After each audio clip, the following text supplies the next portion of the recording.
Life पार्कों की बात हो तो दक्षिण अफ्रीका के केप नेचर का भी जिक्र जरूर आता है। हर साल वहाँ बड़ी तादाद में लोग सफारी के लिए पहुँचते हैं।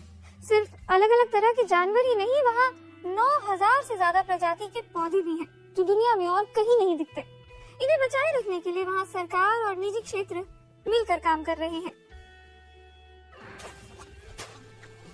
जंगल की आग, इसके नतीजे हमेशा बुरे होते हैं। ये इलाके को कई बार झुलसाती है। टोनी मार्शल नुकसान का अनुमान लगा रहे हैं। इस बार की आग ने आधे पहाड़ तक के पौधे बर्बाद कर दिए। आग के बढ़ते मामलों के पीछे 3 मुख्य कारण हैं। बढ़ती आबादी, हरियाली के करीब बहुत ज्यादा लोग और बाहरी प्रजाति के पौधे। फिर जलवायु के चलते भी शायद ज्यादा गर्मी और सूखा पड़ रहा है। नतीजा ज्यादा आग। झाड़ियों की आग से कैसे निपटा जाए, इसके लिए केप नेचर ने दमकल कर्मचारी नियुक्त किए हैं जो 24 घंटे तैयार रहते हैं।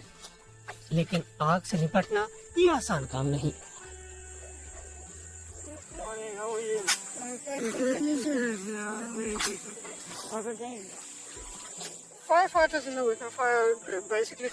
आग बुझाने वाले दमकल कर्मचारी आग प्रबंधन के 3 सिद्धांतों का पालन करते हैं। ये है आग से बचाव यानी जागरूकता बढ़ाना, समुदायों से मशविरा, समुदायों में जाना और लोगों को शिक्षित करना। आग कैसे शुरू होती है ये जानना प्रोटेक्शन में आता है, जो ये लोग अभी कर रहे हैं। आग को बुझाने का काम तो तब होगा जब आग लगेगी। संरक्षण का मतलब स्थानीय लोगों के लिए नौकरी भी है।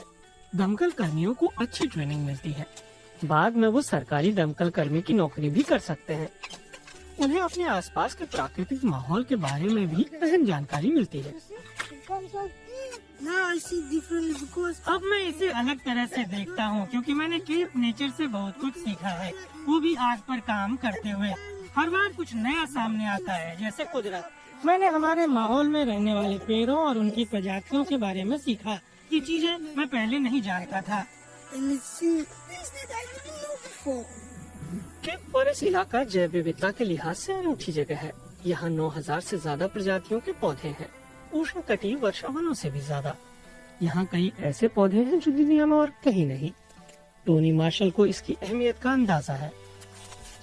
किसी भी कारण से अगर ये बसेरा उजड़ा या गुम हुआ तो पक्के तौर पर दुनिया की खूबसूरती कम हो जाएगी। इसे तुरंत संरक्षण की जरूरत है। इसीलिए केप नेचर स्थानीय किसानों को भी साथ जोड़ रहा है, जैसे टॉम टर्नर। वो अंगूर की खेती करते हैं। उनके पास ऐसी भी जमीन है जहाँ वो बहुत ज्यादा खेती नहीं करते। केप नेचर ने टॉम को इस बात के लिए राजी कर लिया कि वे अपनी कुछ जमीन प्रकृति को लौटा दें। किसान के लिए ये फायदे का सौदा है।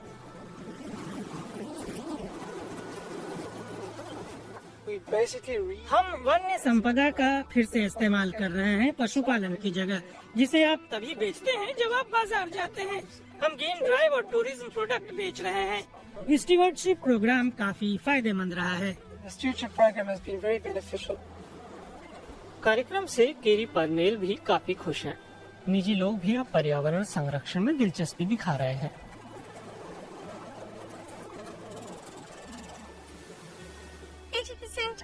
दक्षिण अफ्रीका में खतरे में पड़े इकोसिस्टम का 80% हिस्सा निजी हाथों में है।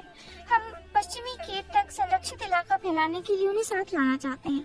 हमने बीते 12 सालों में 120 स्टीवर्डशिप करार किए हैं और कार्यक्रम काफी अच्छा चल रहा है।